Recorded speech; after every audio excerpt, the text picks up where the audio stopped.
Morning. Hello. Good morning. आवाज़ आ रही है बच्चा? युग। Yes sir. Okay. Good morning. हाँ ठीक है। Good morning sir. दरवाज़ा बंद कर दीजिएगा, आवाज़ आएगी। कुछ टाइम तक लिए ये बच्चे आएंगे, एडमिट करके फिर चले जाइए कुछ।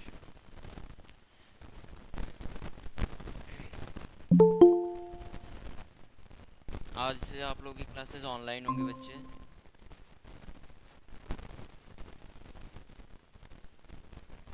विजुअल है बच्चा, ये पूरा दिख रहा है कि नहीं? रेड वाला मार्कर दिख रहा है?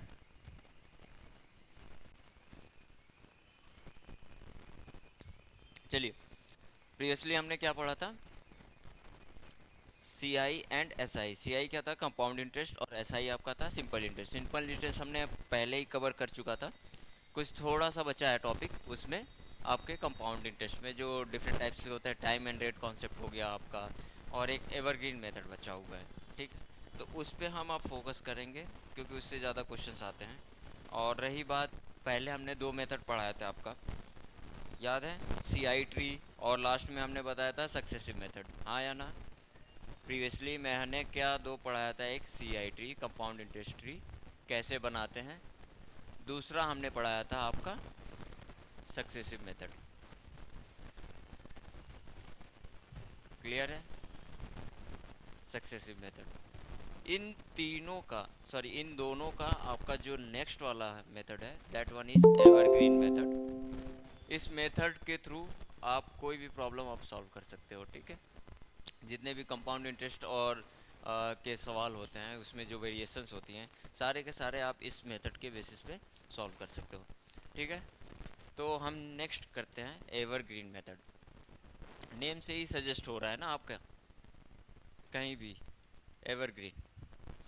तो एक प्रॉब्लम लेते हैं इसमें, देखते हैं कैसे इसमें आपका जो मेथड होता है सेम आपका जो हमने सी आई ट्री बनाया था ना, तो वहाँ पे हमने रेट लिया था, सपोज रेट लिया था 10%, तो वहाँ पे हमने उसको फ्रैक्शन में कन्वर्ट करके 1/10 कर दिया था, हाँ या ना? फिर उसके बाद से हमने ट्री बनाया था 1 10 10, और ऊपर हमारा क्या था? 10 स्क्वायर। क्लियर है?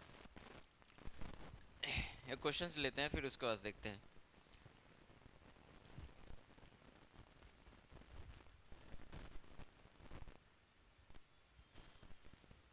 Where a sum of amount 10,000 rupees is compounded annually at the rate of 10%. A sum of amount rupees 10,000 rupees is compounded annually at the rate of 10% for time period of 2 years. For time period of 2 years, then find the CI. हमें compound interest calculate करना है। Clear है? तो आप इसको previously वाला जो method था उससे भी कर सकते हो, सी आई ट्री से भी। अब हम देखते हैं नया एवरग्रीन मेथड। इसमें आपको ध्यान रखना है, इसमें फ्रैक्शन करेंगे, पर जो सी आई वाले में हम क्या लगते थे, 100 को लेके चलते थे, फिर उसको हम कन्वर्ट करते थे, हाँ या ना? इसमें हम क्या कर रहे हैं, डायरेक्टली आपका जो प्रिंसिपल है उस अमाउंट को यहाँ पे रखोगे। प्रिंसिपल कितना है आपका? 10,000। ठीक। जो रेट है, रेट को हम कैसे लिख सकते हैं? 1/10। देख चुके हैं, हज़ारों बार हमने किया क्वेश्चंस। रेट जो 10% है, 10% को हम कैसे लिख सकते हैं? 10%।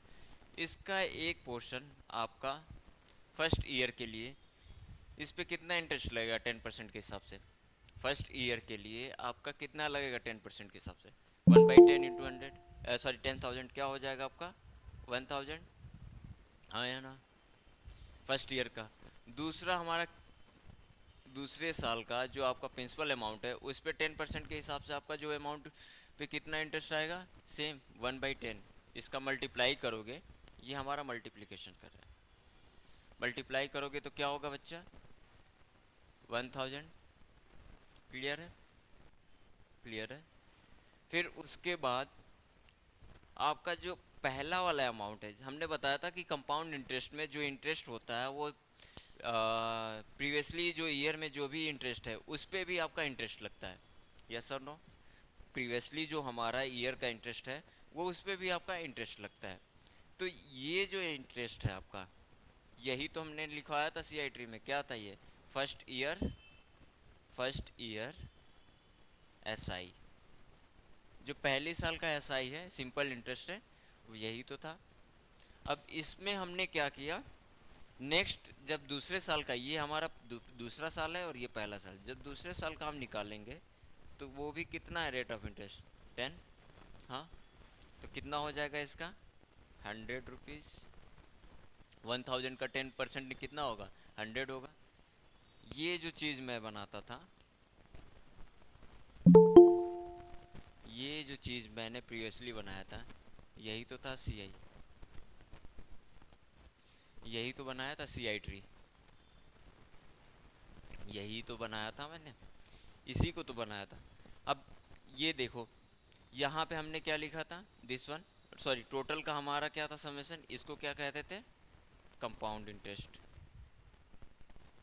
ये पहले साल का एसआई है, ये इक्विवेलेंट होता है तुम्हारा कितना, पहले साल का सीआई सेम ही होता है। और ये हमारा क्या, दूसरे साल का प्रिंसिपल पे आपका इंटरेस्ट है। हाँ, और ये वाला अमाउंट पहले साल के इंटरेस्ट पे इंटरेस्ट है, तो तीनों को जोड़ देंगे तो वो कंपाउंड इंटरेस्ट होगा, समझे? तीनों को जोड़ेंगे तो वो कंपाउंड इंटरेस्ट होगा, कितना होगा, 1000 1000 2000 और 100, जोड़ दिया मैंने, ये पूरा लिख दे रहा हूँ, 1000 प्लस 1000 प्लस 100, ये हो गया 2100 रुपीज़, 2100 रुपीज़, ये हमारा सीआई हो गया।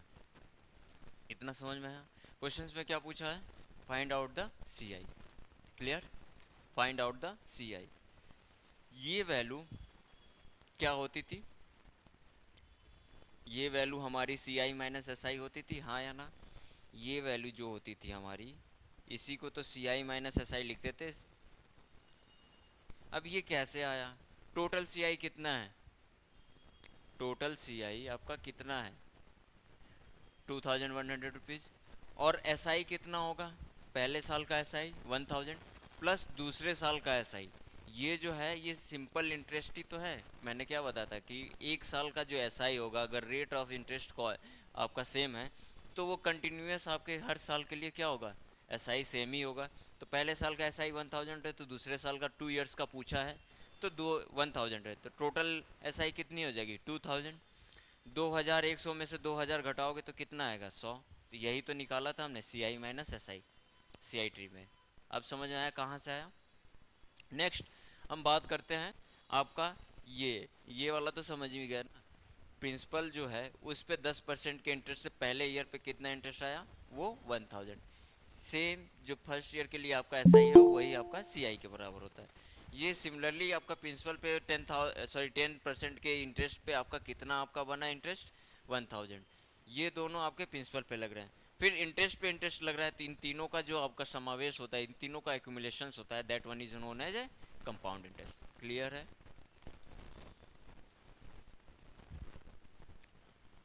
कितने बच्चे हैं सर? हाँ, 9 बच्चे, ठीक है, नोट डाउन कर लीजिए इसको।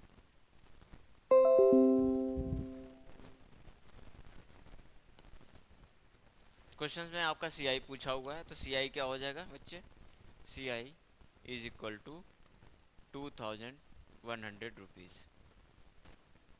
इन तीनों को आपको क्या करना है, ऐड कर देना है, 1000 1000 2000 और 100, ठीक है, इन तीनों को ऐड कर देना है। और सेकेंड ईयर का मैंने क्या बताया था, ये वाला जो कॉलम है वर्टिकल कॉलम, इन दोनों का समेशन करेंगे, that will give the C I of second year, compound interest of second year. ये वर्टिकल वाला पोर्शन 1000 और 100, 1100 रुपये, 1000 आपका 1100 rupees will be the second year C I. Rub कर दूँ इसको,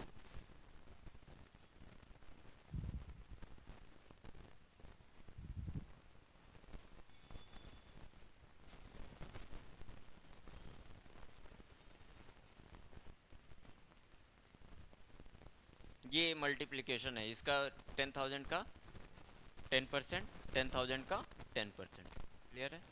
मल्टीप्लिकेशन है 10%, ये 1/10 कहाँ से आया, ये आपका इससे आया।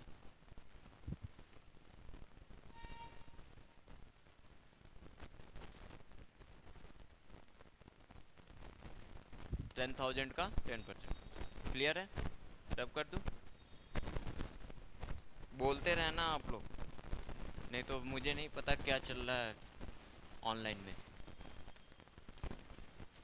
क्लास ज्वाइन करके भाग गए, कोई टीवी देख रहा है, कोई। मैं यहीं पे हूँ। जी बच्चा। मैं हेलो। यहीं पे हूँ, मैं नहीं भागूँ। हाँ ठीक है, भागना नहीं, आ गए दीपांशु। हाँ, फिर जा ठीक है, रखा था मैं कहीं, घूमने जा रखा था आउट ऑफ स्टेशन। ठीक है, ठीक है। मैसेज आया छुट्टी का तो मैं चले गए घूमने। चलिए चलिए।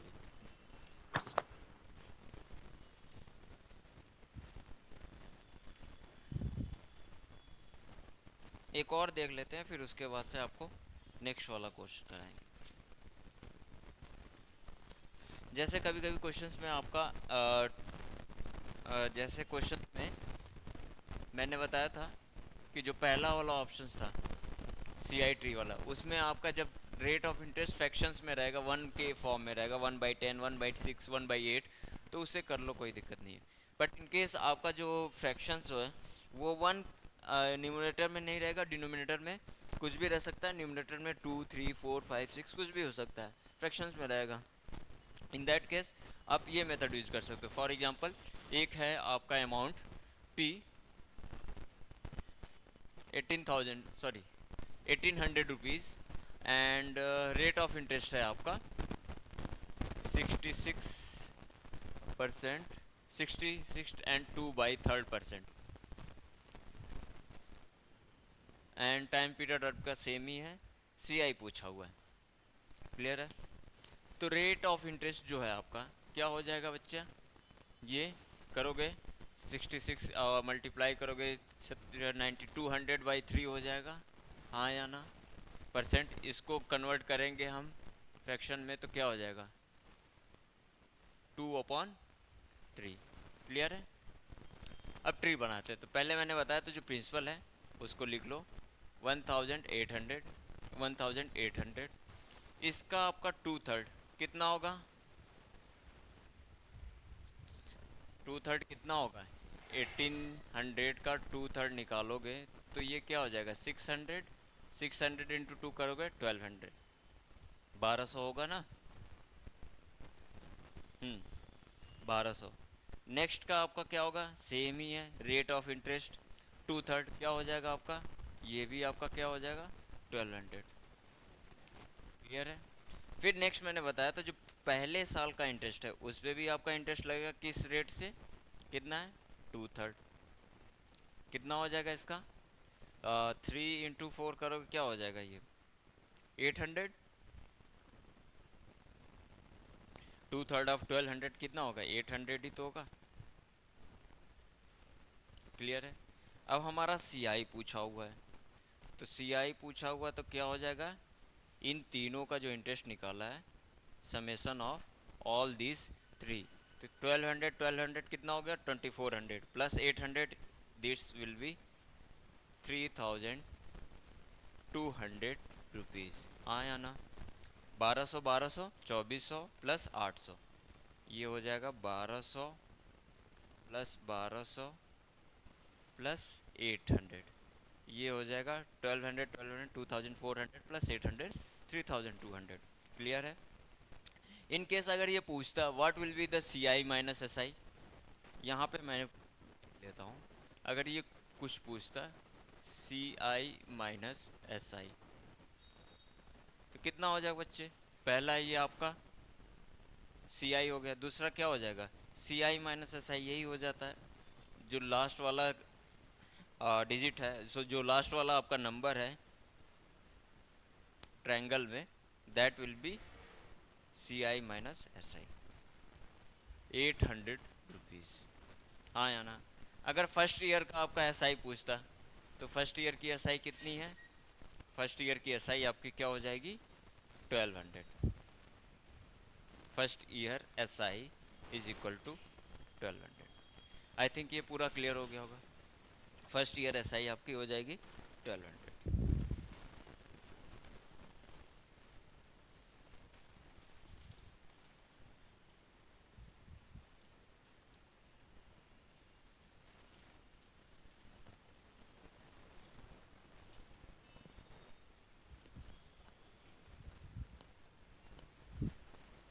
फर्स्ट ईयर की एसआई आपकी हो जाएगी 1200। नोट डाउन हो गया बच्चे? सर हाँ बच्चे। ऑफलाइन क्लास ले लो ना। अब वो थोड़ा इशू है ना बच्चे, यहाँ पे ऑनलाइन में ऑनलाइन करें, ऑफलाइन में दिक्कत ये है कि जो आपके एमसीडी वाले हैं वो इन्फेक्शन चल रहा है, इंस्पेक्शन में आपका क्या है ये चीज़ें। पहली तो ये सर गर्मी की वजह से। ऑनलाइन में इतना समझ नहीं आएगा, ऑफलाइन में ज्यादा अच्छे समझ में आता है।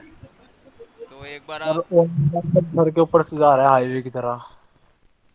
तभी तो मैं पूछ पूछ के कर रहा हूँ, एक बार आप मैडम से आप लोग बात कर लेना पॉसिबिलिटीज़ है क्या कहीं, तो फिर मैं ले लूँगा। मेरे को क्या, मैं तो आप सामने रहोगे तो भी पढ़ाऊँगा, ऑनलाइन में भी रहोगे तो भी पढ़ाऊँगा। एक बार सर आप, ऑनलाइन में इतना अच्छे समझ में नहीं आता जितना ऑफलाइन में आता है। हाँ वो तो है, मैं भी तो उस बात को लेता हूँ, पर एक बार आप, कुछ क्वेश्चंस है ना एमसीडी वाले का जो सेफ्टी प्रोटोकॉल्स है कि गर्मी है ये है, और फिर कुछ और भी होता है ना सर बिल्डिंग्स। मेरा समझ नहीं आ कब तक रहा। होगी सर ऑनलाइन?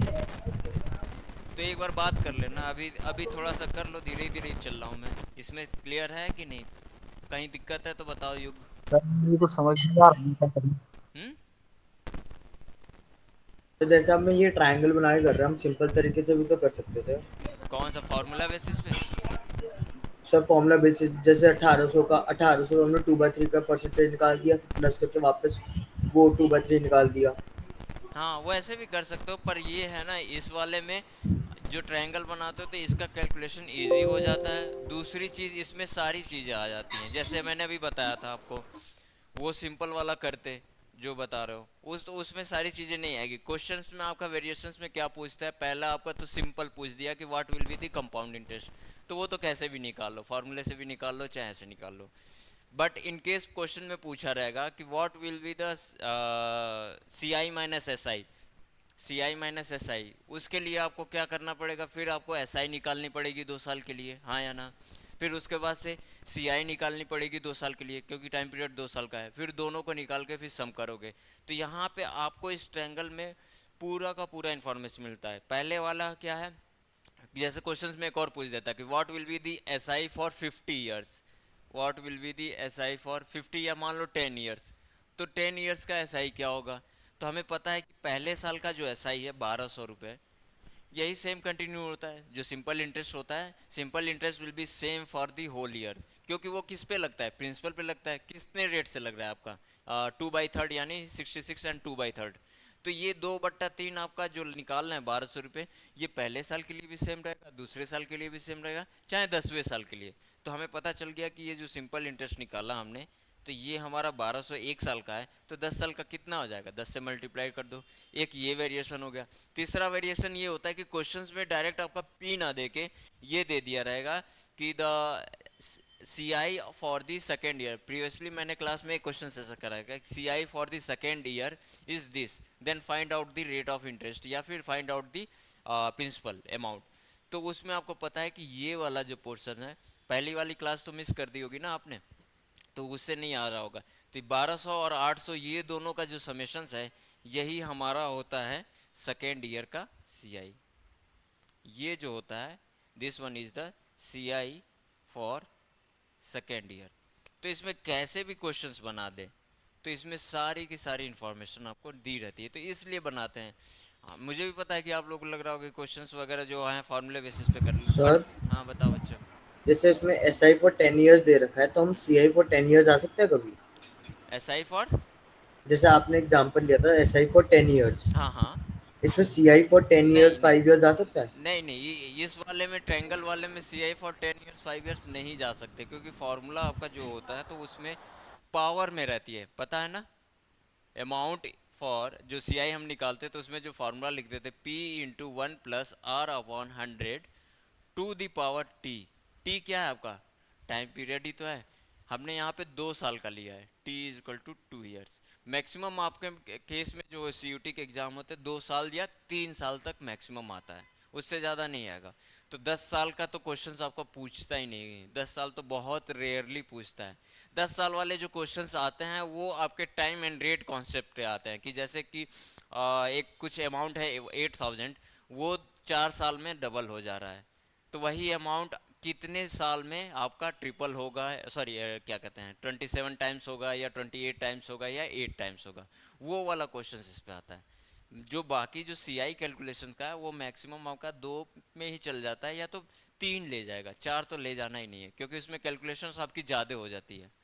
ठीक है, और ये जो हम कर रहे हैं यहाँ पे ध्यान रखना कि always for the 2 years, 2 years के लिए हम निकाल रहे हैं कि if the amount of 1800 rupees is compounded at the rate of 66 and 2/3 for 2 years annually, find the CI या find the CI minus SI, या फिर पूछेगा what will be the SI for the 10 years 15 years। ठीक है, 3-4 variations हैं जो already मैंने class में वो करा रखा था। क्लियर है?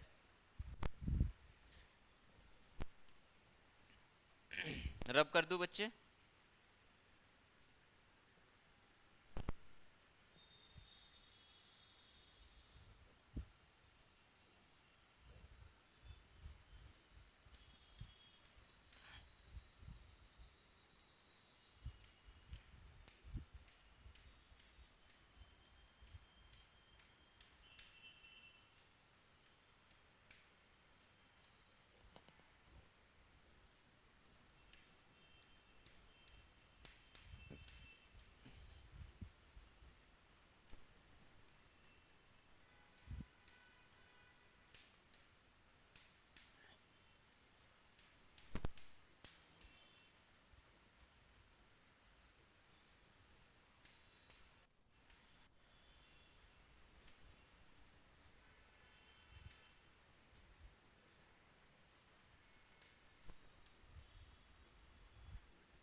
नेक्स्ट हमारा है rate and time concept.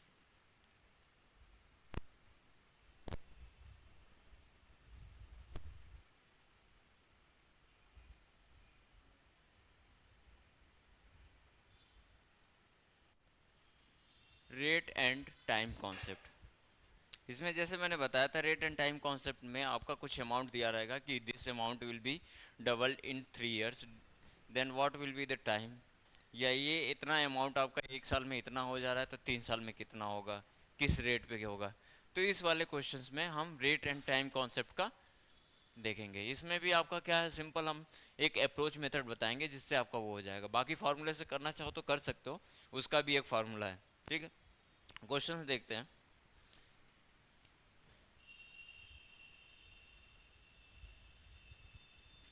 If an amount is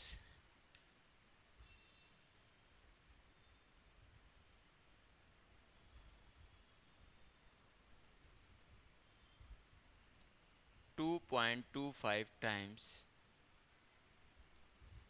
2.25 times of the sum after 2 years,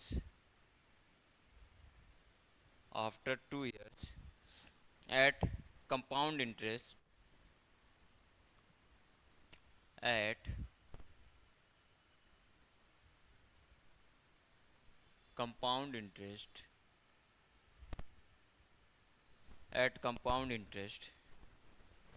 then rate of interest is, then find the rate of interest, then find the rate of interest, then find rate of interest। देखते हैं इसको।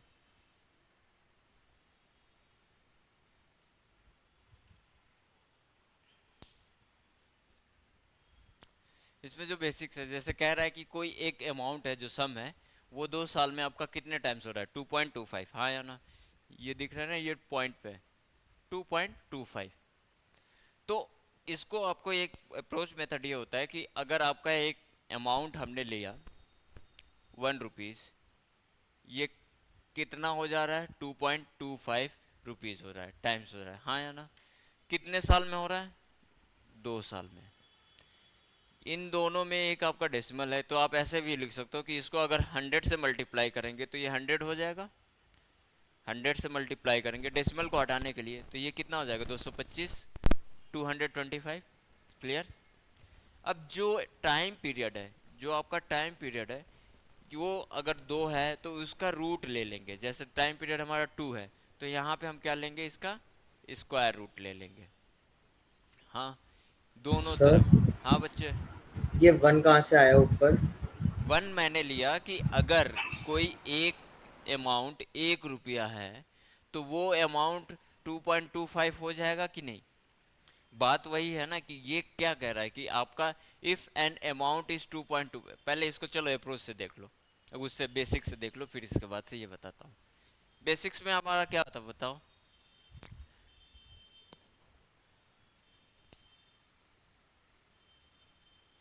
Formula यही है ना, P is equal to 1 plus R upon 100 to the power T.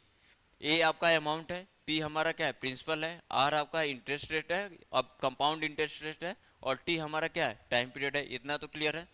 ये जो है इस अमाउंट की बात कर रहा है कि ये हमारा 2.25 रुपये हो गया। किसका, हमने कोई प्रिंसिपल अमाउंट लिया ना, जो सम की बात कर रहा है। ये सम हमारा प्रिंसिपल जो है 2 साल में इतना हो जा रहा है 2.25। तो हमारा जो अमाउंट होगा वो क्या होगा, 2.25 हो जाएगा पी। हाँ या ना। दुगुना मतलब क्या होगा, इसके दुगुना हो रहा है तो 2.25 पी होगा, मतलब 2.25 पी होगा। 3 गुना होगा तो ए इजकल टू 3 पी होगा। 4 टाइम्स होगा तो ये क्या होगा, ए इजकल टू 4 पी। इसी अमाउंट का तो हो रहा है। मान लो 100 रुपये हमने जमा किया तो ये 2.25 हो गया, तो ये कितना होगा, 225 होगा ना। हाँ, अगर मैंने 1 रुपये यहाँ पे जमा किया तो ये कितना होगा, 2.25 होगा। अमाउंट ही तो 2 टाइम्स हो रहा है, तो उसको मैंने अगर 1 लिखा तो ये कितना हो जाएगा, 2.25। अमाउंट हमने 100 रुपये जमा किया 2 साल के लिए, at the rate of interest कुछ है जिसको हमें निकालना है, वो उतना हो जा रहा है 2.25 रुपये। तो ये इस अमाउंट की ही तो बात कर रहा है। किसके रिस्पेक्ट में, प्रिंसिपल अमाउंट जो सम है। तो सम कितना है, अगर 1 लेंगे तो ये 2.25 हो जाएगा, अगर 100 लेंगे तो 225 हो जाएगा। समझ में आया इतना। तो वही मैंने लिखा। तो ऐसे हम मैं लिख दूंगा, अगर 1a इजकल टू 2.25 तो इस वाले फॉर्मूले में पुट करो 2.25 p is equal to p 1 plus R upon 100। Time period कितना दे रखा है, 2 साल का, तो 2 हो जाएगा। p से p कैंसिल आउट हो जाएगा। अब ये जो वैल्यू है 2, ये आपका स्क्वायर में इधर आएगा तो क्या हो जाएगा, अंडर रूट हो जाएगा। हाँ या ना, 225, और ये क्या हो जाएगा, 1 plus R upon 100। Clear. Square को मैंने इधर ले लिया। अगर 3 होता तो ये आपका क्या हो जाता, क्यूब रूट हो जाता। ये 2 है तो इसका क्या हो जाएगा, 1.5, 15 का ही तो स्क्वायर है ये, और डेसिमल 2 पॉइंट पे है तो 1 पॉइंट पे आपका लग जाएगा 5। ये 1 प्लस आर अपॉन 100, यहाँ से आर निकालोगे तो ये हो जाएगा आपका, ये इस साइड आ जाएगा तो 1.5 माइनस 1। क्लियर। और नीचे आपका 100 है ही है। ऐसे करोगे तो आपका क्या हो जाएगा, 0.5, then R is equal to 100 into 0.5 करोगे तो कितना आ जाएगा, 50%। आया, 50% आया ना। तो रेट ऑफ इंटरेस्ट हमारी हो जाएगी 50%। रेट ऑफ इंटरेस्ट हमारा हो जाएगा 50%। यहाँ से जो फार्मूला एक निकलता है आपका सिंपल रेट के लिए, आपका जो फार्मूला होता है नंबर ऑफ टाइम्स, कितना आपका गुना हो रहा है, 2.5 हो रहा है तो 2.25, number of times to the power 1 upon T minus 1 into 100, -1 × 100। ये क्या है, रेट ऑफ इंटरेस्ट है। इसको कैलकुलेट करने के लिए एक ये फार्मूला लगाते हैं, पर हम अप्रोच मेथड्स के देखेंगे। अप्रोच में आपको क्या करना है, सिंपल आप ध्यान रखना कि जितना भी टाइम्स है, जो भी 2.25 टाइम्स हो रहा है, 27 टाइम्स हो रहा है, 8 टाइम्स हो रहा है, आपको वो वैल्यू याद रखनी है, और दूसरी वैल्यू हमें याद रखनी है कितने टाइम्स में हो रहा है, 3 साल में हो रहा है, 4 साल में हो रहा है या 5 साल में। तो हमें पता है कि 1 रुपया है वो कितने में हो टाइम्स में, 2 साल में कितना हो जा रहा है, 2 ईयर्स में 2.25, 2.25 पॉइंट पे है। तो इसको मैं 100 कर देता हूँ, 100 से मल्टीप्लाई दोनों साइड करोगे तो ये क्या हो जाएगा 225। अब जो टाइम पीरियड है उसका आपका रूट ले लेना है। 2 है तो क्यूब रूट हो जाएगा, 3 है तो सॉरी 2 है तो स्क्वायर रूट हो जाएगा, 3 है तो क्यूब रूट हो जाएगा, 4 है तो फोर्थ रूट होगा। तो हमारा यहाँ पे क्या ले लिया, स्क्वायर रूट।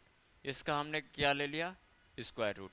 100 का स्क्वायर कितना होता है 10, और 225 का स्क्वायर रूट कितना होता है 15। इन दोनों का डिफरेंस कितना है बच्चे, ये जो हमारा अमाउंट है ये प्रिंसिपल अमाउंट है, और ये हमारा क्या है टोटल अमाउंट है जो आपका बढ़ जा रहा है। तो ये कितना डिफरेंस है 15 माइनस 10, ये कितना हो गया आपका 5। ये जो 5 है यही हमारा इंटरेस्ट रेट हो जाएगा, और इसको कैसे निकालते हैं, 5 डिवाइडेड बाई जो प्रिंसिपल अमाउंट है उससे डिवाइड करके 100 से मल्टीप्लाई कर दो, तो ये हो जाएगा आपका 50% रेट ऑफ इंटरेस्ट। जो वैल्यू है इन दोनों का आपका difference divided by this amount, ये क्या है आपका प्रिंसिपल। प्रिंसिपल पे ही हम आपका क्या कहते हैं रेट ऑफ इंटरेस्ट लगाते हैं, तो इसलिए हमने पी को नीचे रखा यहाँ पे, और ये दोनों का डिफरेंस 5 है तो यहाँ पे रखा और 100 से मल्टीप्लाई कर दिया, तो रेट ऑफ इंटरेस्ट आपका निकल गया R इज इक्वल टू 50%। ऐसे करने में थोड़ा सा ज़्यादा कैलकुलेशन लग रहा है, यहाँ पे भी आपको ऐसे हो जाएगा। अभी तो ठीक है छोटा सा वैल्यू है, अभी नेक्स्ट वैल्यू देंगे तो उसमें थोड़ा सा टफ होगा।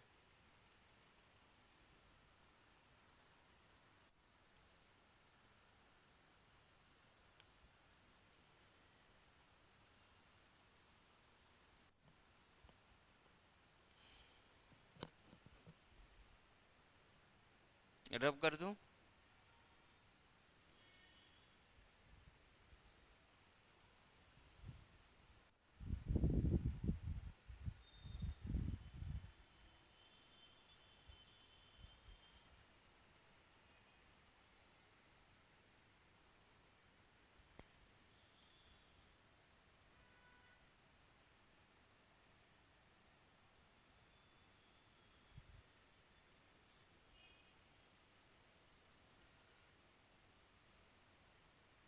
ये अप्रोच से किया हमने।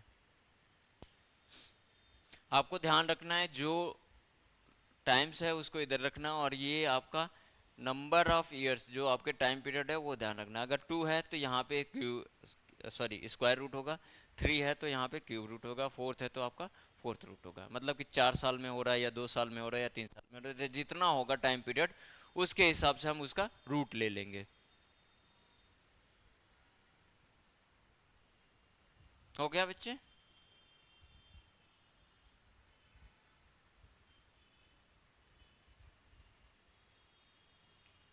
ये लिख लेना, time rate is equal two times number of times, मतलब 2 गुना हो रहा है, 3 गुना हो रहा है या 27 गुना हो रहा है या आपका 2.25 टाइम्स हो रहा है, तो ये टाइम्स है, टाइम पीरियड नहीं है, टाइम्स है। टाइम के लिए मैं हमेशा टाइम पीरियड लिखता हूँ।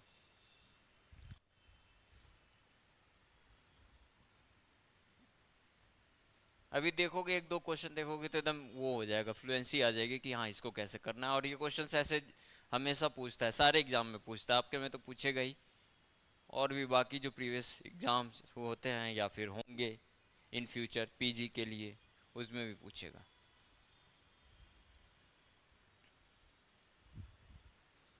नेक्स्ट है, कह रहा है कि 1.44 टाइम्स हो जा रहा है, 1.44 times of the sum after 2 years at the compound interest then find the rate of interest. इसका आप निकालिए 1.44।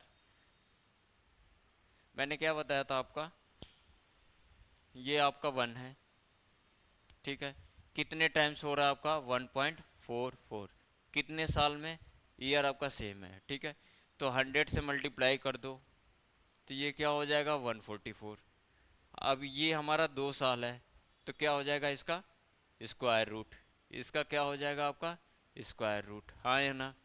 तो 100 का स्क्वायर रूट लोगे तो क्या होगा 10, 144 है तो कितना हो जाएगा इसका, 12 का ही तो है ये, 12 का स्क्वायर ही तो है ये 144, तो ये आपका हो जाएगा। इन दोनों का डिफरेंस कितना है 2, प्रिंसिपल कितना है 10, कितना आपका परसेंटेज में कैलकुलेट करेंगे तो कितना हो जाएगा आपका 20%।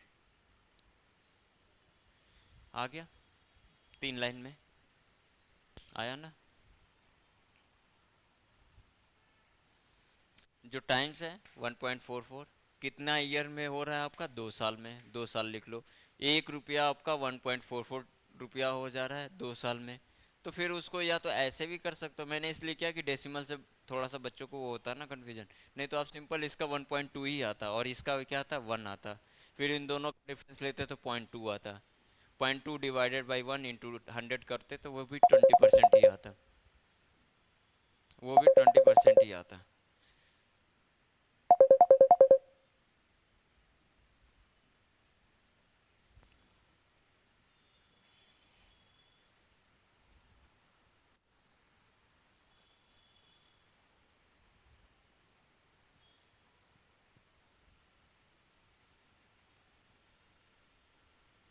ड्रॉप कर दो इसको।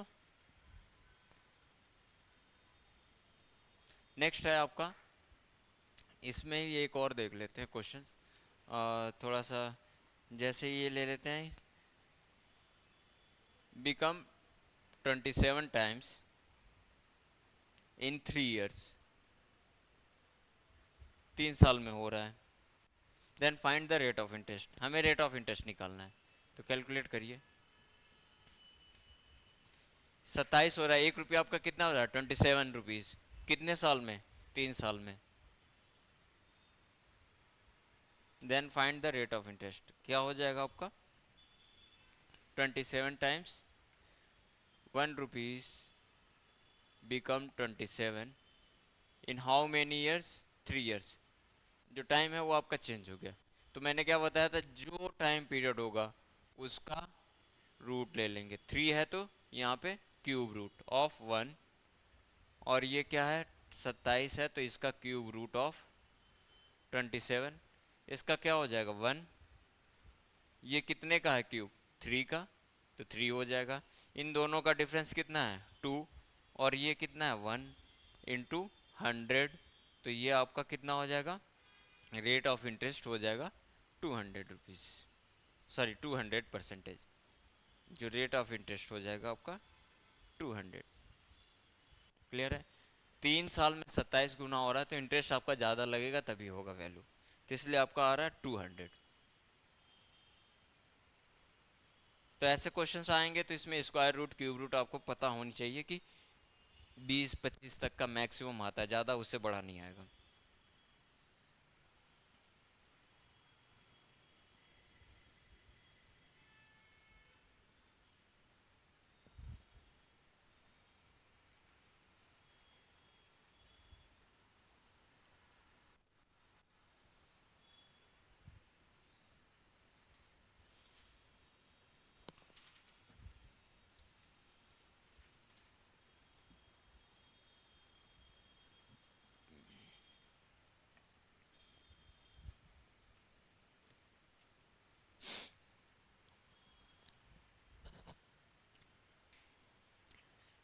रब कर दो इसको।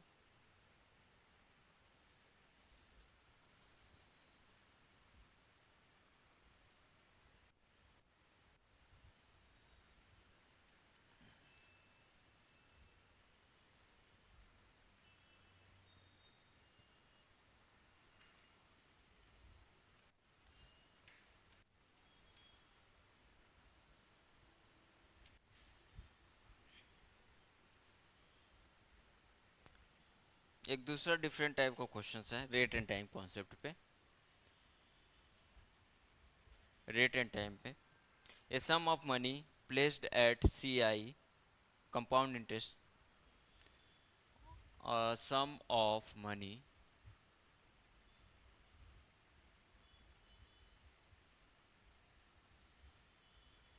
placed at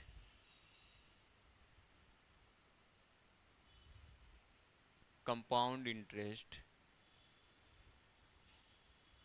placed at compound interest double itself in 4 years. Double itself in 4 years. In how many years will it become 8 times? In how many years? In how many years will it become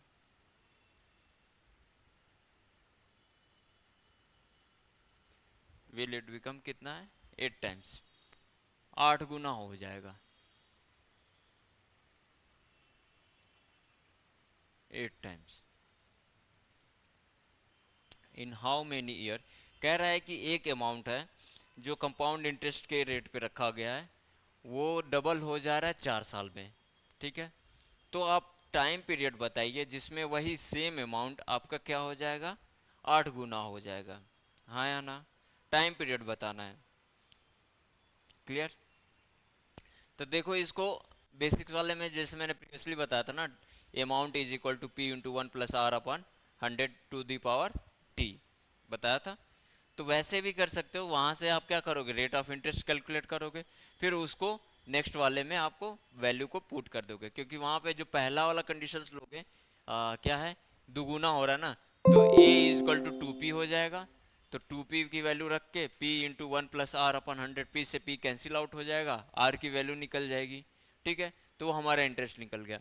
फिर उस निकालने के बाद से इस value में जो दूसरी कंडीशन पूछ रहा है, जिसमें हमारा टाइम पूछ रहा है, इसमें वैल्यू को रखोगे तो वहाँ से हमारी चीज़ें आ जाएंगी, क्योंकि यहाँ पे भी दिया है कंडीशन, यहाँ पे भी अमाउंट क्या हो जा रहा है, 8 गुना हो जा रहा है। तो a इजकल टू 8p, ठीक है। r हमें पता है, t की हमारी वैल्यू अननोन है। तो वैसे करेंगे तो कैलकुलेशन भी नहीं होगा, निकलेगा नहीं। इसका एक सिंपल सा एक लॉजिक है कि आपको यहाँ पे टाइम याद रखना है, यहाँ पे आपको टाइम पीरियड और इधर टाइम्स कितना हो रहा है, डबल ट्रिपल या जो भी हो रहा है, डबल ट्रिपल, दुगुना हो रहा है, 3 गुना हो रहा है, या कुछ भी हो रहा है, ठीक है। तो कितने साल में, पहला कंडीशन क्या कह रहा है कि आपका जो अमाउंट है 2 गुना हो रहा है, कितने साल में, 4 ईयर में। कितना हो जा रहा है आपका, 2 टाइम्स, यस और नो। नेक्स्ट कंडीशन पूछ रहा है कि हमारा टाइम पीरियड बताइए जिसमें हमारी जो अमाउंट है, जो प्रिंसिपल है, वो 8 गुना हो जाए, 8 टाइम्स। जब भी ऐसा है तो आपको ध्यान रखना होगा कि जो टाइम्स है उसको इसके बेस के एक्सपोनेंट पे रखना है। जैसे 2 है तो कितने आपका ये हो जाएगा, 2 का पावर क्या होगा, 2 होगा या 3 होगा, 3 लिख सकते हैं इसको, 2⁻³ और जैसे भी ऐसे क्वेश्चंस आएंगे वो आपके इसी फॉर्म में रहेंगे कि आपका जो टाइम्स इतना पे डबल हो रहा है, ट्रिपल हो रहा है, उसी का या तो क्यूब होगा या स्क्वायर होगा या तो फोर्थ होगा या फिफ्थ होगा। ऐसा नहीं होगा कि यहाँ पे दुगुना हो रहा है तो यहाँ पे आपका दे देगा 5 गुना हो जाएगा, ऐसा नहीं देगा, क्योंकि फिर वो कैलकुलेट नहीं कर पाओगे। तो यहाँ पे ध्यान रखना कि जो वैल्यू निकालनी है उसको हमें इसके बेस के एक्सपोनेंट के फॉर्म में लिखना है।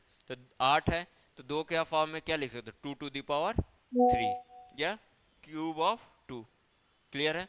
तो ये वैल्यू आ जाएगी हमारी, इसको हम ऐसे लिख रहे हैं 2⁻³। अब जो पहले वाले ईयर का टाइम है उसका और इसके पावर को आप क्या करो, मल्टीप्लाई कर दो, उसका और इसके पावर को आप मल्टीप्लाई कर दो। तो जब ऐसा करोगे तो हमारा टाइम पीरियड होगा, time period this one will be equal to 4 into 3 is equal to 12 year. 12 साल में आपका जो अमाउंट है वो 8 टाइम्स हो जाएगा, 12 साल में जो अमाउंट आपका है वो 8 टाइम्स हो जाएगा, क्लियर है। 12 साल में जो अमाउंट है वो आपका 8 टाइम्स हो गया, 8 गुना हो जाएगा, हाँ या ना।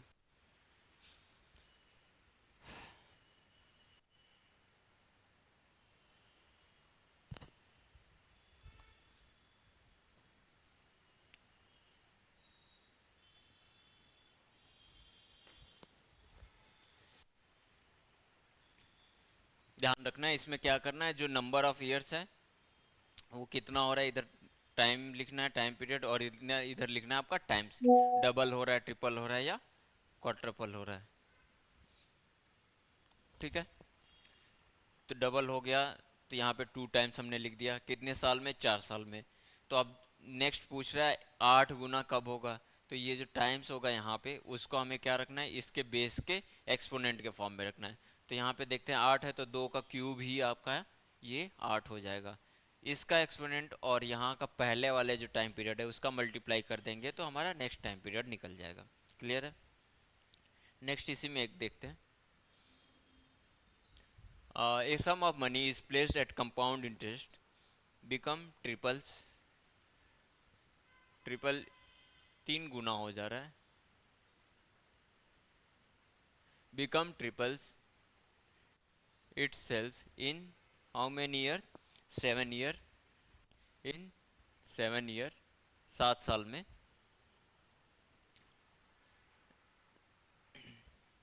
in how many years it will become 27 times, 27 गुना होने में कितना टाइम लगेगा, कैलकुलेट करिए इसका। सर स्क्रीन क्लियर नहीं है। क्लियर नहीं आ रही है अभी, इसमें तो सही दिख रहा। एक बार रिज्वाइन करो, मैं आपको एडमिट कर रहा हूँ उसमें। और किसी को क्लियर नहीं दिख रहा है क्या स्क्रीन?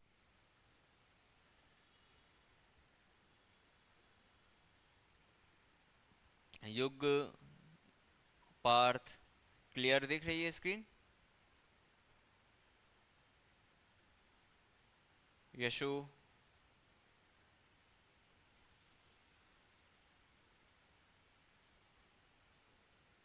हैं कि सब चले गए? साची, सर 21 आ रहा है। हाँ 21 आएगा, ठीक है। क्लियर है, आपको स्क्रीन दिख रही है, विजुअल है कि नहीं? एक बच्ची का वो था, नहीं दिख रहा था।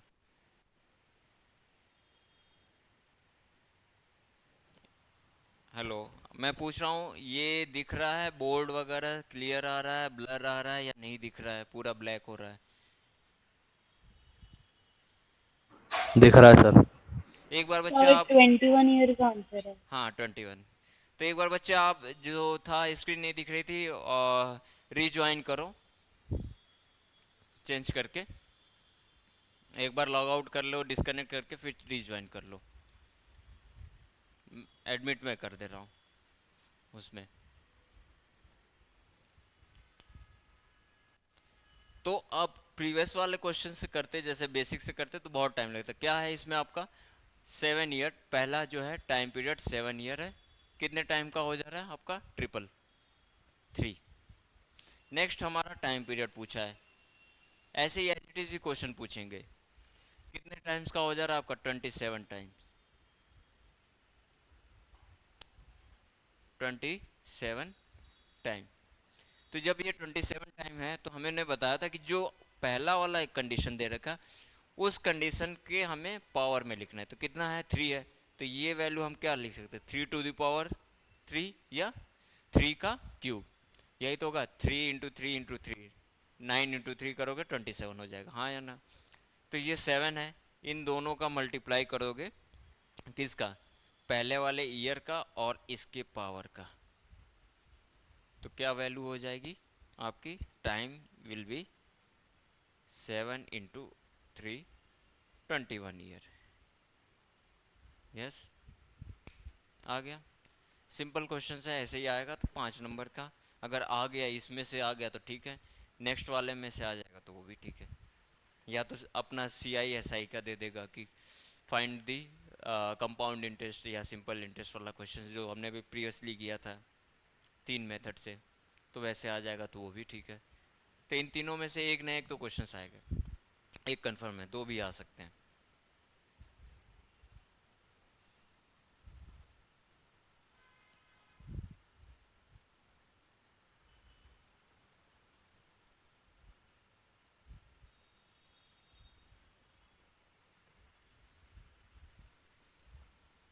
रब कर दूं बच्चे, एक और लिखो इसमें, एक और, 7 times in 10 years,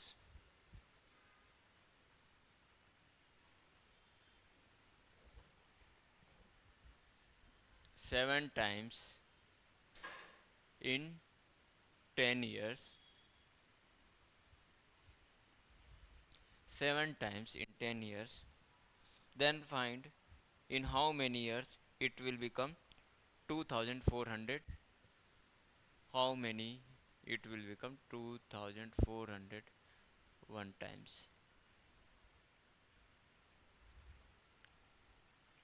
7 गुना हो जा रहा है आपका 10 साल में।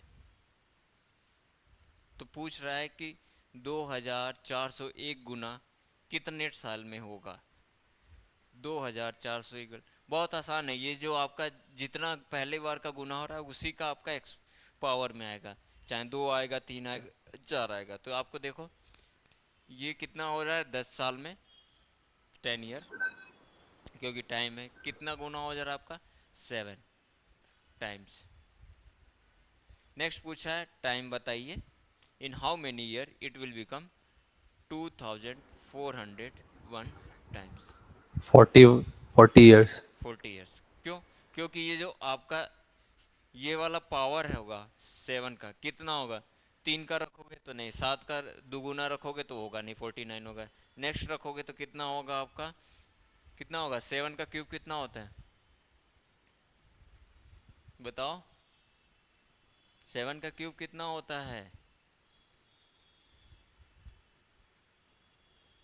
बोला था ना मैंने क्यूब आपको याद करनी है। तो ये आपका पावर हो जाएगा 7 to the power 4। 7 to the power 4 करोगे तो ये 7 का क्यूब आप निकालो 3, और क्या हो जाएगा आपका, कितना होगा ये 49, 7 करो 63, और 7 चौका 28 और 6, 28 और 6 करोगे 343। फिर इसमें आपका 7 का मल्टीप्लाई करोगे तो ये 1 0, ये 7 चौका 28, ये 2401 आएगा। तो यानी हमारा जो पावर है 7 to the power 4, this one is equal to the 2401। अब हमने बताया था जो पावर है उसका और इस पहले वाले जो ईयर का टाइम है उससे मल्टीप्लाई कर दो, तो ये हमारी वैल्यू आ जाएगी। Time will B this one 4 into 10, ये हो जाएगा 40 ईयर्स। 40 साल में आपका जो वैल्यू है 2401 रुपये गुना हो जाएगा। क्लियर है? 2401 टाइम्स आपका हो जाएगा इन 40 years. 2401 times it will become in 40 years.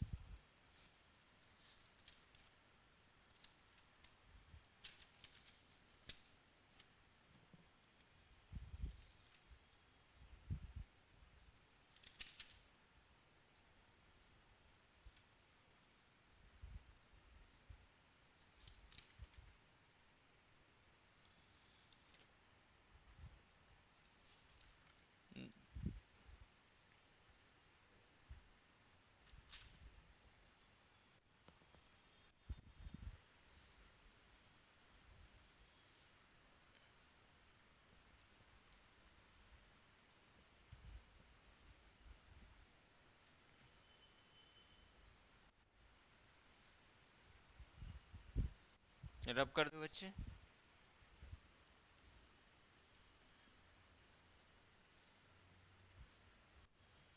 Twenty तक क्यूब याद कर लेना, और स्क्वायर वगैरह आप 25 तक कर लो,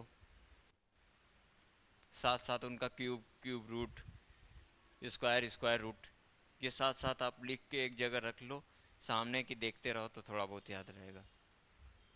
नेक्स्ट एक वेरिएशन है इसमें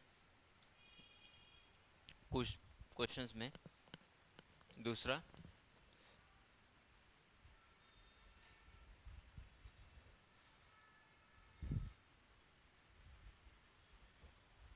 a sum of money become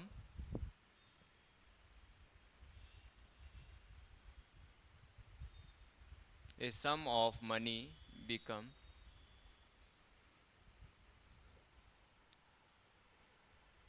4500 in 2 years, 4500 rupees in 2 year at compound interest at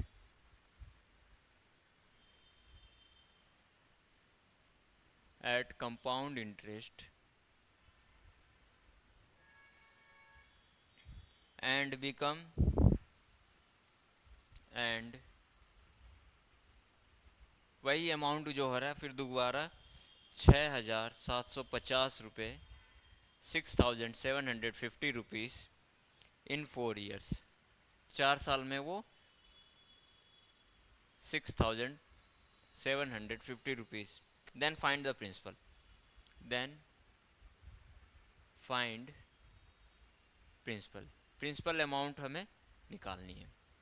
जब भी ऐसा क्वेश्चन है जिसमें आपका वेरिएशंस जो दे रखा है, जो टाइम पीरियड का डिफरेंस दे रखा है वो 2 का हो या फिर सेम हो, जैसे मान लो 2 साल में ये कितना हो रहा है 4,500, ऐसे देखो इसको।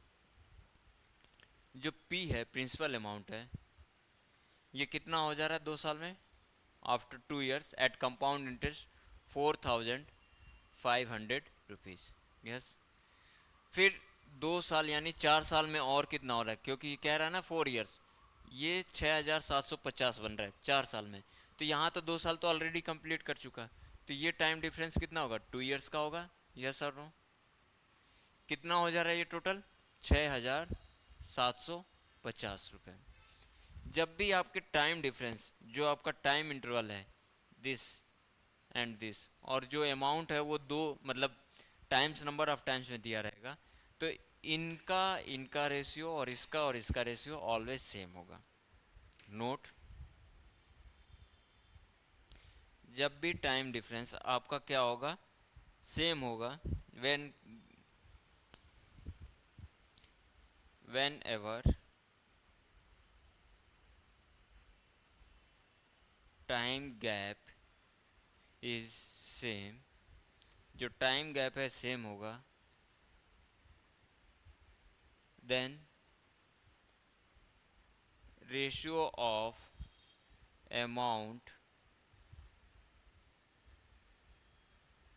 Will be same. जो रेशियो होगा अमाउंट का वो हमेशा सेम में रहेगा।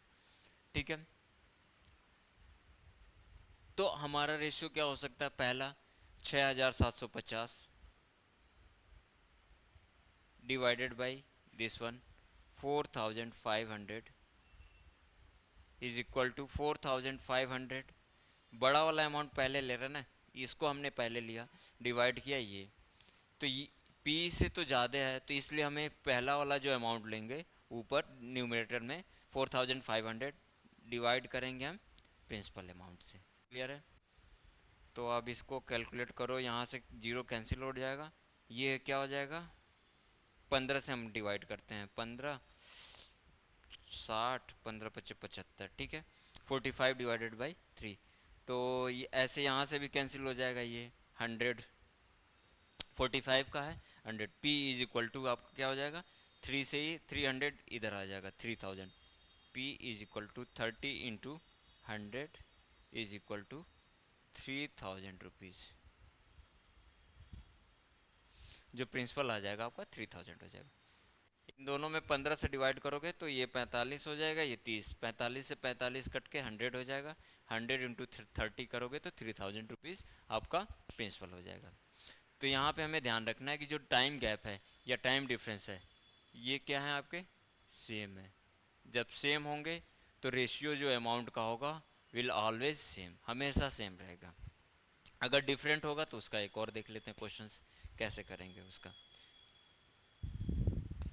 इसको नोट डाउन कर लीजिए, ये लिख लेना, whenever the time gap is same then the ratio of, whenever time gap is same then the ratio of amount will be same. वहीं से किया हमने 6,750 डिवाइडेड बाई 4,500, दूसरा रेशियो इसका और इसका ले लिया।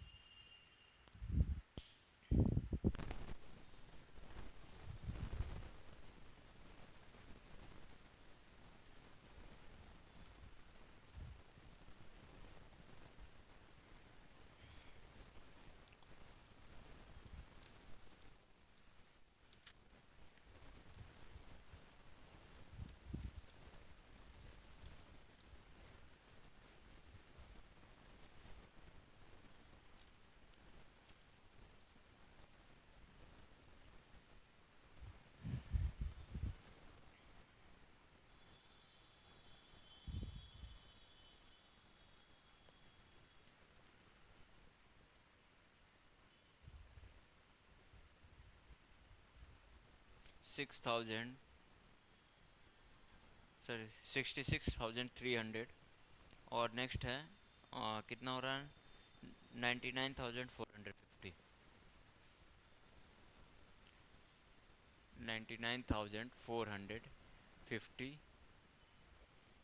99,450 in 7 years and 4 years, in 7 years and 14 years। एक अमाउंट है जो 66,300 रुपये हो जा रहा है 7 साल में। दूसरा अमाउंट सेम अमाउंट वही आपका क्या हो जा रहा है 14 ईयर्स में 99,450। Then find the principal. Principal हमें निकालना है। सेम वैसे ही करेंगे।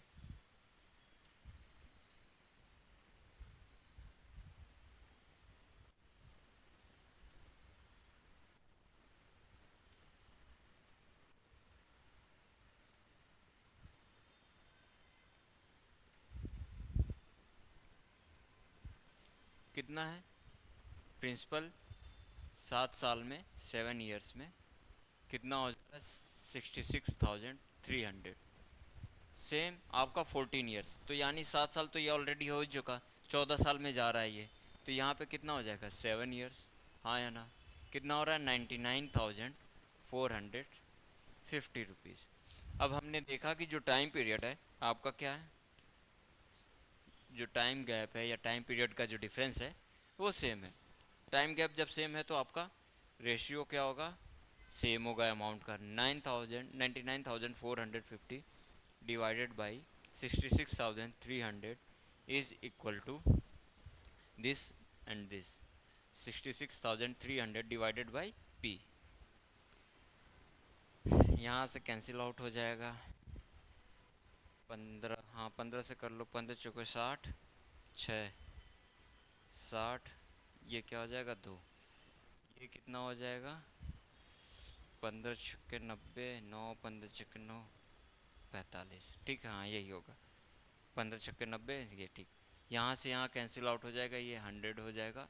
Then P is equal to 442 into 100 करोगे तो क्या हो जाएगा 44,200। जो अमाउंट है प्रिंसिपल अमाउंट ये आपका हो जाएगा ₹44,200, ₹44,200।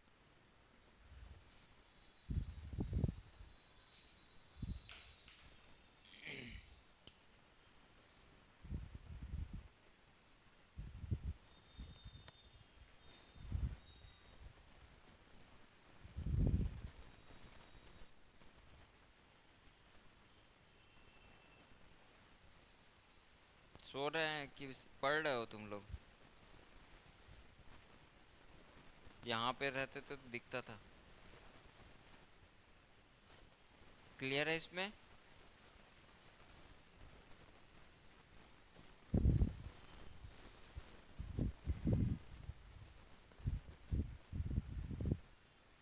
हेलो,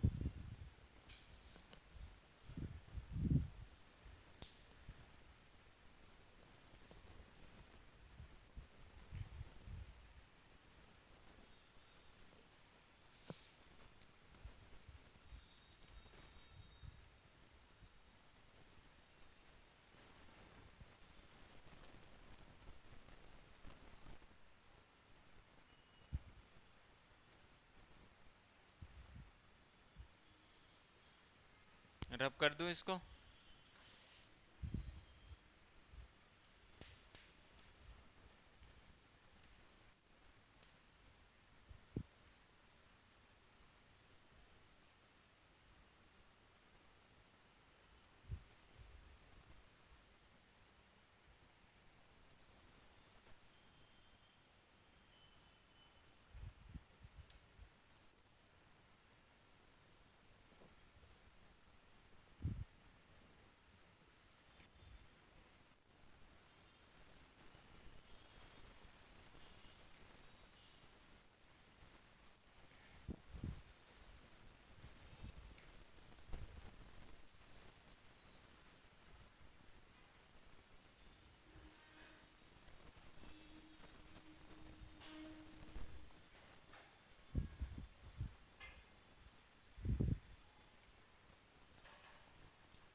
क्वेश्चंस में कभी कभी दे देता है कि हाफ ईयरली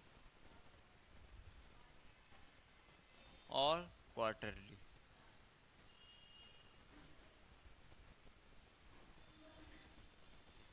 हाफ ईयरली और क्वार्टरली।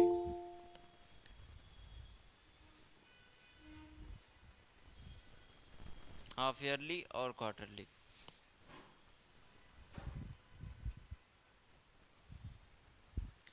जैसे मान लो ऐसे क्वेश्चंस देता है जो आपका लैंग्वेज होता है, if interest is compounded half yearly, ऐसे दे देगा। इफ़ छूट गया क्या? एक घंटे की थी क्या ऐसे? तो मीटिंग वाला वो वाला ऐसा करें।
हो गए जाए।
आवाज़ आ रही है बच्चे?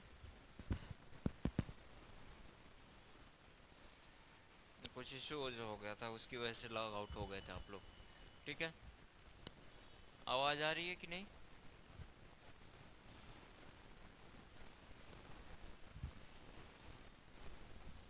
हेलो। ठीक है, अब नया थोड़ा सा एक छोटा सा कॉन्सेप्ट है।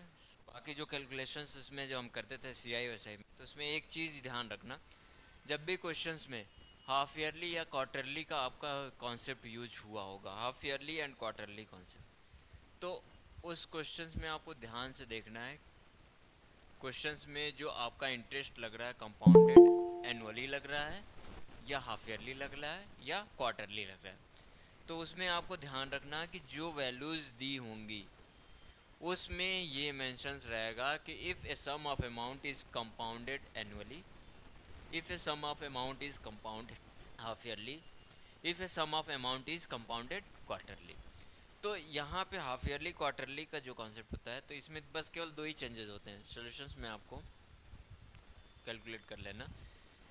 जो हाफ ईयरली का हैगा, अगर हाफ ईयरली मेंशन है, if it is mention that amount is compounded half yearly, अगर मेंशन होगा, तो इन दैट केस जो टाइम होगा आपका क्या होगा बताइए?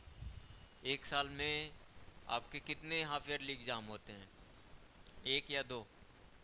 दो होते हैं ना। हाफ ईयरली एग्ज़ाम होता है, एक हाफ ईयरली होता था, और बाद वाला जो होता था वो एनुअली होता। तो आपका जो टाइम होगा वो क्या हो जाएगा? डबल। और जो रेट होगा, रेट ऑफ इंटरेस्ट, जो रेट होगा, रेट ऑफ इंटरेस्ट, वो क्या हो जाएगा? हाफ। हाँ या ना? तो यहाँ पे हमारा जो टाइम है, दिस वन, यहाँ पे जो टाइम होगा वो क्या हो जाएगा? अब हाफ ईयरली है तो दो बार कैलकुलेट होगा ना इंटरेस्ट, हाफ ईयरली है तो दो बार हो गया आपका, ठीक, 2 ईयर्स।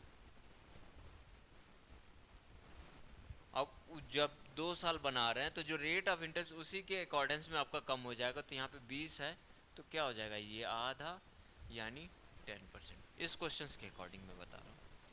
अगर यही कहता है if the interest is compounded quarterly, quarterly के बेसिस पे कहता क्वार्टरली,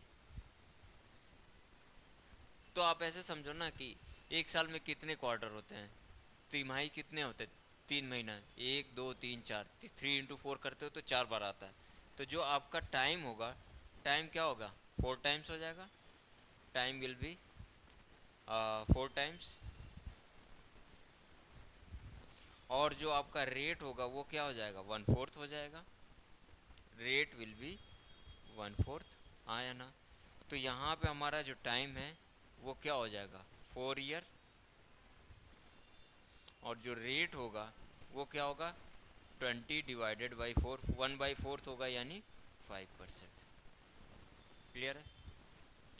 तो हमारा जो न्यू जो डेटा हो जाएगा, ये आपके इस क्वेश्चंस में जो आपका लैंग्वेज यूज़ किया होगा, हाफ ईयरली होगा तो वो टाइम हमारा 2 साल हो जाएगा और रेट ऑफ इंटरेस्ट हमारा आधा हो जाएगा।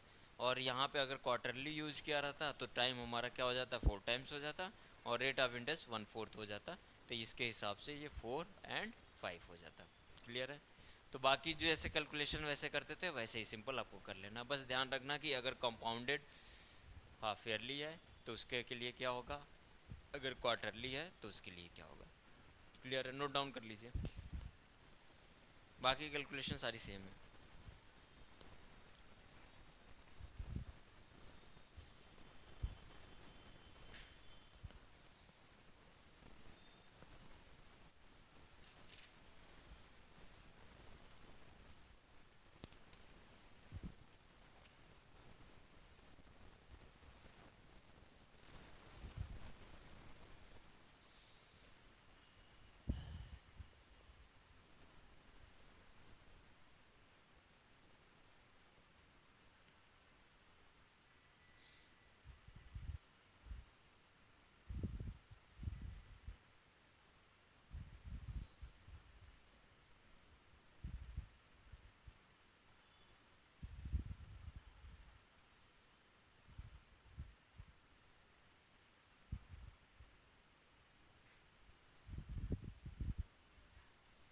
इसका कैलकुलेट करोगे तो जो आपका कंपाउंड इंटरेस्ट आएगा 1680 रुपये आएगा।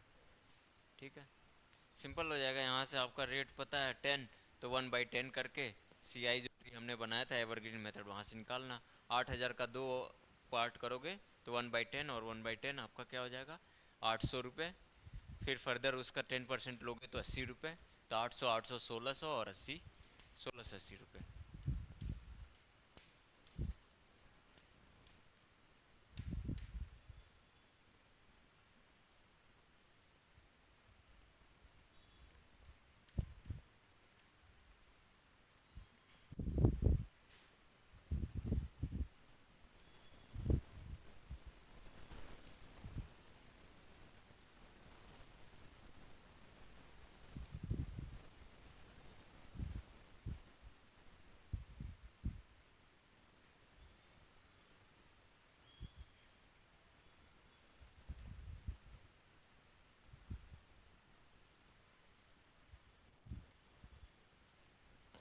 नेक्स्ट हम टॉपिक स्टार्ट करते हैं।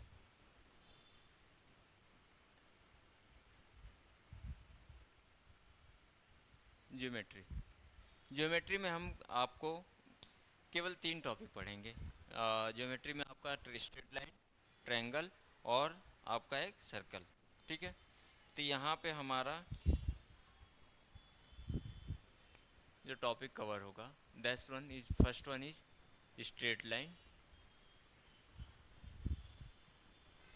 जो मेंस्ट्रुएशन पोर्शन है उसको कंप्लीट करने के लिए ये वाला टॉपिक थोड़ा सा पढ़ना पड़ेगा, इसलिए इसको कैलकुलेट करें, सॉरी इसको देख लेंगे, फिर उसके बाद से मेंस्ट्रुएशन वाला करेंगे। स्ट्रेट लाइन,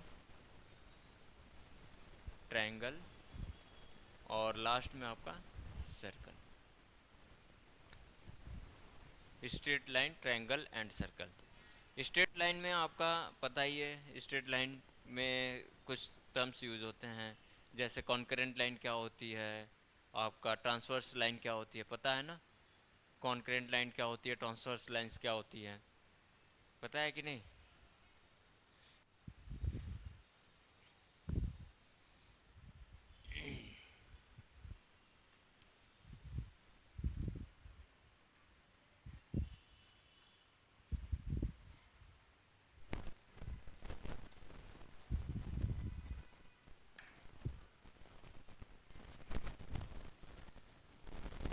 पहले हम देखेंगे स्ट्रेट लाइन।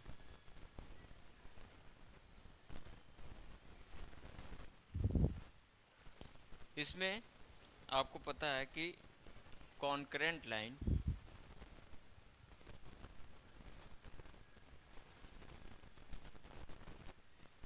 इसमें आपको पता है कॉन्करेंट लाइन आपका एक पॉइंट से 3 या मोर लाइन आपकी क्या होती है पास कर रही हैं, उसे हम क्या कहते हैं कॉन्करेंट लाइन। जैसे एक ये लाइन हो गई हमारी, एक ये हो गया, एक ये हो गया। सपोज करो ये ए बी एक लाइन है, सी डी एक लाइन है, ई एफ एक लाइन। तो एक कॉमन पॉइंट है आपका, या इसको हम कहते हैं इंटरसेक्टिंग पॉइंट या इंटरसेक्शन। तो इस कॉमन पॉइंट से आपकी कितनी लाइन जा रही है, एक लाइन ये जा रहा है, एक ये जा रहा है और एक ये जा रहा है, आपका एक कॉन्करेंट लाइन। एक आता है हमारा transverse line.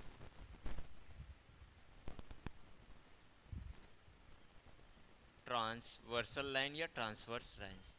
Transversal line, transversal line जो होती है आपकी दो स्ट्रेट लाइन को कट करती है एट ए डिफरेंट पॉइंट। जैसे सपोज करो एक ये लाइन है आपका पैरेलल, ठीक है, ये मान लो ए बी सी डी, ये लाइन है आपका शो कर रहा है, ठीक है। यहाँ पे है A B is parallel to C D, जो ए बी लाइन है वो सी डी के पैरेलल है। एक लाइन ऐसे है जो इसको कट कर रही है। तो ये जो लाइन कट कर रही है टू डिफरेंट पॉइंट पे, मान लो ये M है और ये N है, टू डिफरेंट पॉइंट पे कट कर रही है, तो इसको हम कहते हैं ट्रांसवर्स कर रही है, यानी इसको हम कहते हैं transversal line. The line which cut it parallel line at two different is known as a transversal line. Transversal line. इसे हम कहते हैं ट्रांसवर्सल लाइन। ठीक है, क्लियर है? ये ध्यान रखना है, ये जो मैंने लिखा है इसका मतलब आपको पता ही है ना, notation A B is parallel to C D, ऐसे लिखते हैं। This one A B is parallel to C D, जो ए बी लाइन है वो सी डी के पैरेलल है। A B is parallel to C D.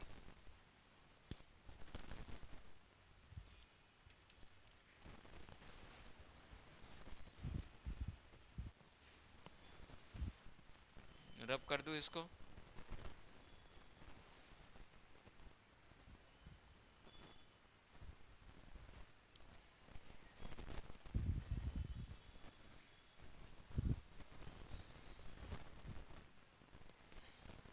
इसमें एक दो तीन थ्योरम यूज होते हैं स्ट्रेट लाइन में।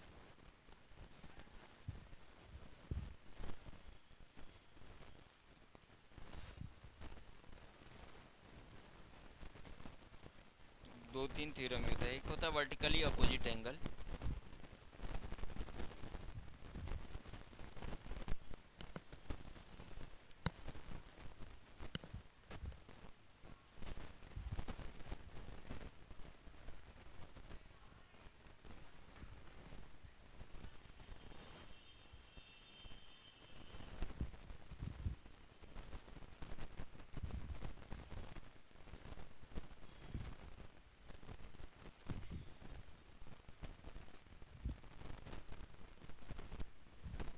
पहला होता है एक वर्टिकल अपोजिट एंगल।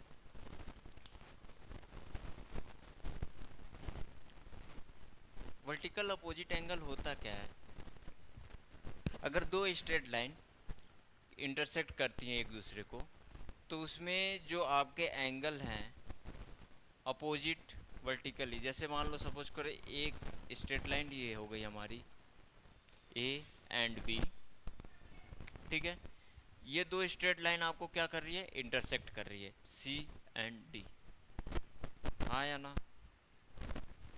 तो ये जो एंगल आपका फॉर्म बन रहा है, एक ये एंगल हो गया और ये एंगल हो गया, तो ये दोनों एंगल आपके क्या वर्टिकली अपोजिट है, एक दूसरे के अपोजिट है। ये एंगल और ये एंगल आपके क्या है, अपोजिट है। तो according to the vertical opposite angle theorem, if two straight line intersect at any common point, then vertical angle should be same. जो आपका जो वर्टिकल एंगल होगा, यानी ये मान लो सपोज किया हमने अल्फ़ा, तो ये भी आपका क्या होगा, ये वर्टिकल अपोजिट एंगल है, ये भी आपका क्या होगा, अल्फ़ा, आया ना? दूसरा, एक तो ये हो गया, दूसरा वाला एक और आपका वर्टिकल अपोजिट एंगल है, ये आपका क्या हो गया, बीटा है, तो ये भी आपका क्या होगा, बीटा। क्लियर? तो if two straight line intersect at a common point, then vertical opposite angle should be same according to the vertical angle opposite theorem. इस थ्योरम के अकॉर्डिंग कह रहा है alpha is equal to alpha where, यहाँ पे लिख लेना, where alpha and beta are vertical opposite angle. Clear है? तो ये जब वर्टिकल अपोजिट एंगल होंगे तो इन दोनों का आपका क्या होगा, मैग्नीट्यूड दोनों का क्या होगा, सेम होगा। क्लियर है?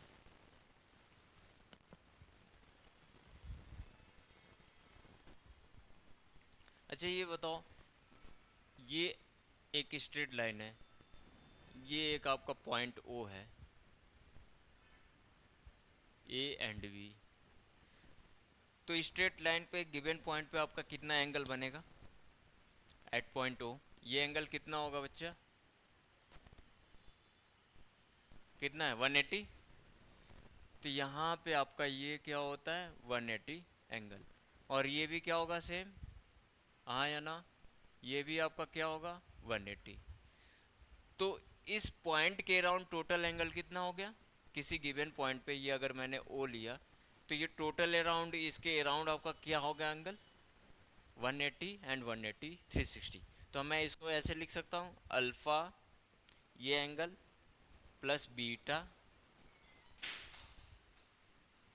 सिमिलरली आपका क्या हो जाएगा, ये अल्फ़ा प्लस बीटा, ये क्या होगा, पॉइंट ओ के अराउंड है तो टोटल एंगल कितना है आपका 360, 2 alpha plus beta is equal to 360, then alpha plus beta is equal to 180।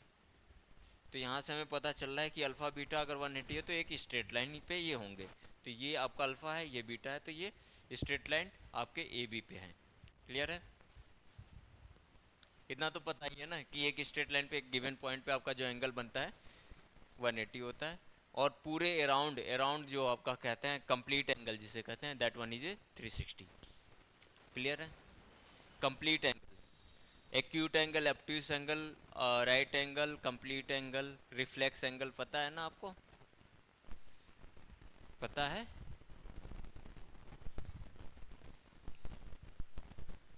Acute angle क्या होता है बताइए? लेस देन 90 डिग्री, हाँ या ना? ऑब्ट्यूस, ये एंगल मैं शो कर रहा हूँ, ये जो मैं बना रहा हूँ this one is symbol of angle.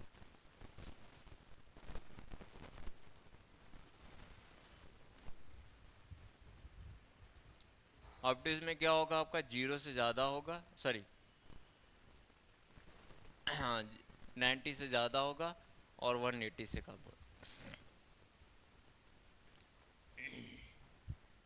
Right angle पता ही है नहीं, कितना होगा ये? रिफ्लेक्स एंगल आपका होगा 180 से ज़्यादा और 360 से कम, और ये आपका हो जाएगा कंप्लीट एंगल, आपका क्या हो जाएगा 360, टोटल आपका 360 होगा।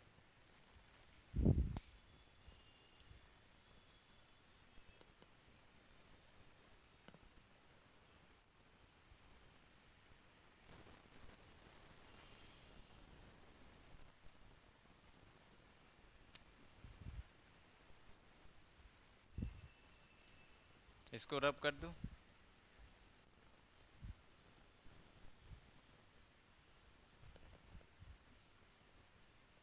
बस ध्यान रखना एक पॉइंट के अराउंड आपका टोटल एंगल जो होता है 360 होता है। एक स्ट्रेट की लाइन आपका जो अलोंग द स्ट्रेट लाइन पे उस गिवन पॉइंट पे वन साइड में आपका जो एंगल होता है 180 होता है, स्ट्रेट लाइन पे जो एंगल फॉर्म होता है। ठीक है,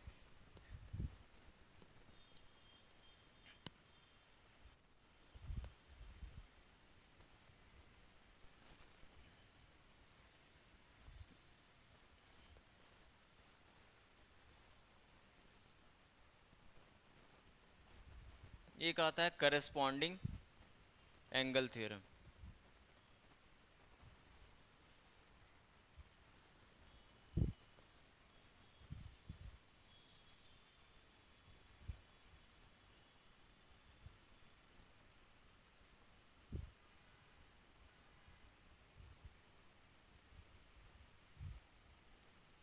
इसमें क्या होता है कि अगर एक ट्रांसवर्स लाइन इंटरसेक्ट करती है, मैंने बताया था कि अगर कोई एक ट्रांसवर्स लाइन है दो पैरेलल लाइन को इंटरसेक्ट करती है, ये हमारी ट्रांसवर्स लाइन है, तो ये जो एंगल बनता है एक टू गिवन पॉइंट पे, टू डिफरेंट पॉइंट पे, तो करस्पॉन्डेड एंगल ये आपका और ये दोनों सेम होगा।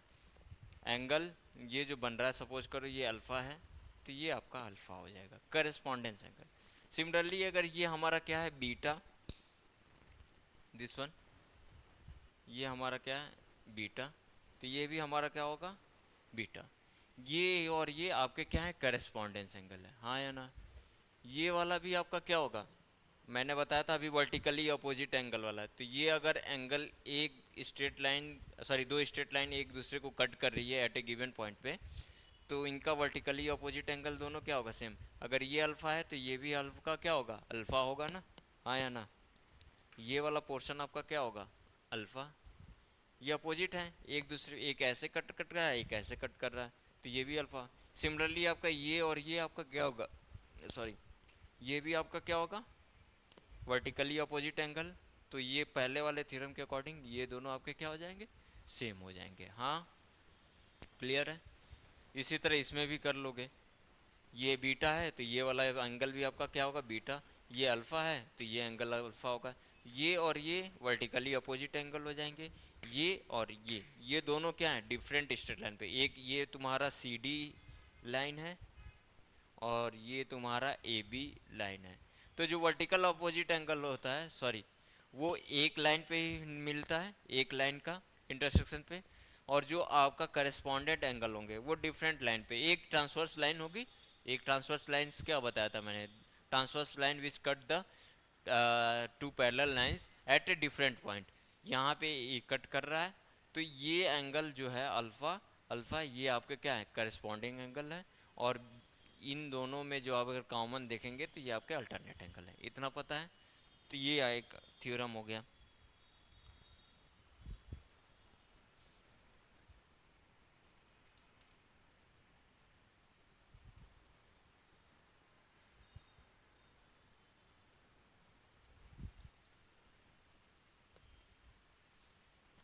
क्लियर है? एक आता है alternate angle theorem.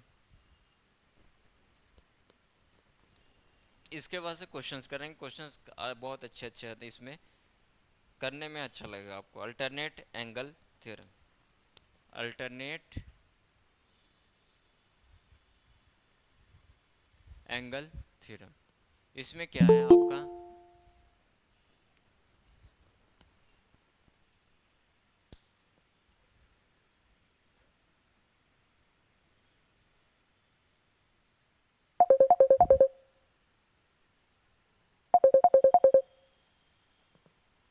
Alternate angle theorem. ये एक ट्रांसवर्स लाइन है जो दो पैरेलल लाइन को आपको क्या कर रही है, इंटरसेक्ट कर रही है एट। इसमें आप बताओ अल्टरनेट एंगल कौन सा होगा। मान लो सपोज कर लियो मैंने ए दे दिया, ये मैंने दे दिया बी, ठीक है। ये एंगल और ये एंगल है, ठीक है। तो ये ए और ये यहाँ पे मान लो सी दे दिया, ये मैंने डी दे दिया, ठीक है। तो angle A and C are alternate. ये देखो ये दो पैरेलल लाइन है, इन पैरेलल लाइन पे एक ट्रांसवर्स लाइन कट कर रही है।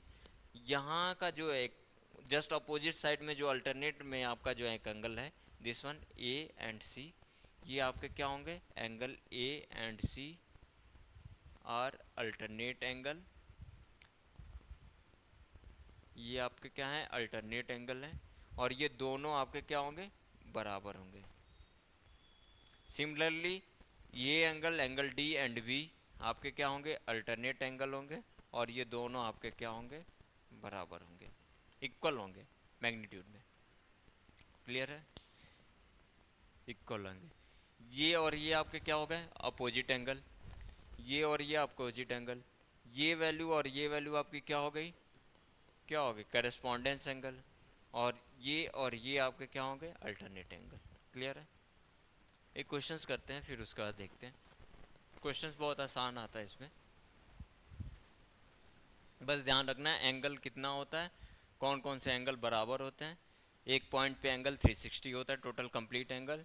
और स्ट्रेट लाइन पे किसी गिवन पॉइंट पे वन साइड पे एंगल तुम्हारा क्या होता है, 180 होता है।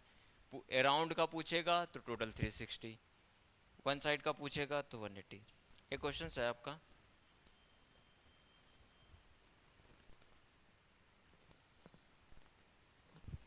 एक क्वेश्चन करेंगे फिर उसके बाद से क्लास ओवर कर लेंगे, एक या दो क्वेश्चन बस। एक पॉइंट है ओ, क्लियर। इस पे एक लाइन जा रही है ऐसे ऐसे, ठीक है। ये वैल्यू दे रखा है x, ये हमारी वैल्यू दे रखी है 50, और ये वैल्यू दे रखा हमारा 2x माइनस 20। क्लियर है? Then find the value of x, then find the value of x। हमें वैल्यू ऑफ x निकालनी है। ये x दे रखा है एक एंगल, दिस वन, और ये एंगल आपका 50 दे रखा है, और ये जो बाकी रिमेनिंग एंगल है 2x माइनस 20। तो आपको मैंने बताया था कि इस पॉइंट के अराउंड जो ये स्ट्रेट लाइन है तो एंगल टोटल कितना होता है आपका, 360, हाँ या ना। तो इन तीनों का समेशन कितना होगा 180। एक स्ट्रेट लाइन पे जो टोटल एंगल होता है किसी गिवन पॉइंट पे, वन साइड पे आपका क्या होता है 180। तो x plus 50 plus 2x minus 20 is equal to 180। तो क्या हो जाएगा x plus 50 plus 2x minus 20 is equal to 180। तो ये और ये आपका क्या हो जाएगा 3x। 50 में से 20 गया तो कितना होगा 30, और ये कितना है 180। ये उधर चला जाएगा 150। x की वैल्यू कितनी आ जाएगी 50 एंगल आएगा। क्लियर है। x plus 50 plus 2x minus 20 is equal to, तीनों का समेशन आपका क्या होगा 180। क्लियर।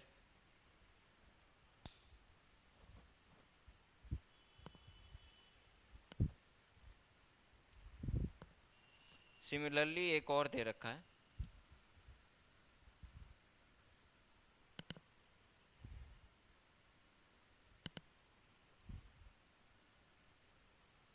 ये स्ट्रेट लाइन नहीं है, ये एक स्ट्रेट लाइन है, ये एक दूसरी स्ट्रेट लाइन है, और ये एक तीसरी।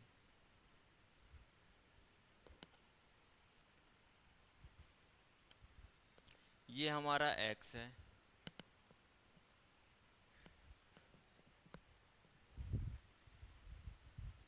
ये हमारा 2y है, ये हमारा 4y है, और लास्ट में हमारा क्या है ये 3x है।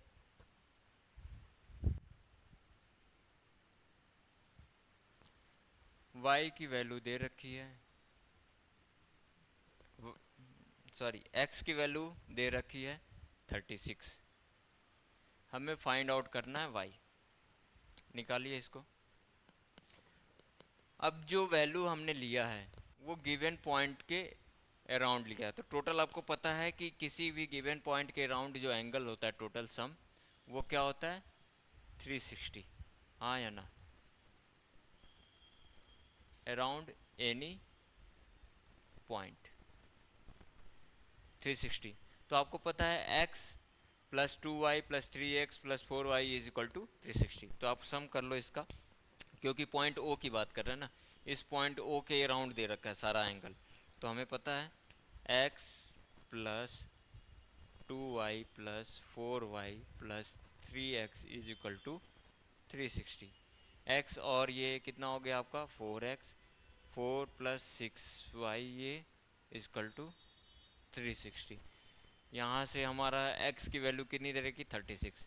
4 into 36 plus 6y is equal to कितना हो गया आपका 360। यहाँ से 6 अगर मैं कॉमन ले लेता हूँ तो 6 कॉमन लोगे तो ये क्या होगा 4 इंटू 6 प्लस 6y, 6 नहीं y हो जाएगा, ये क्या हो जाएगा 360। ये कट जाएगा आपका 60, 24 उधर जाएगा तो y की वैल्यू कितनी हो जाएगी 60 माइनस 24 कितना हो जाएगा आपका, ये भी 36 आ जाएगा। हाँ या ना, y की वैल्यू भी आपकी क्या हो जाएगी 36 आ जाएगी। क्लियर है।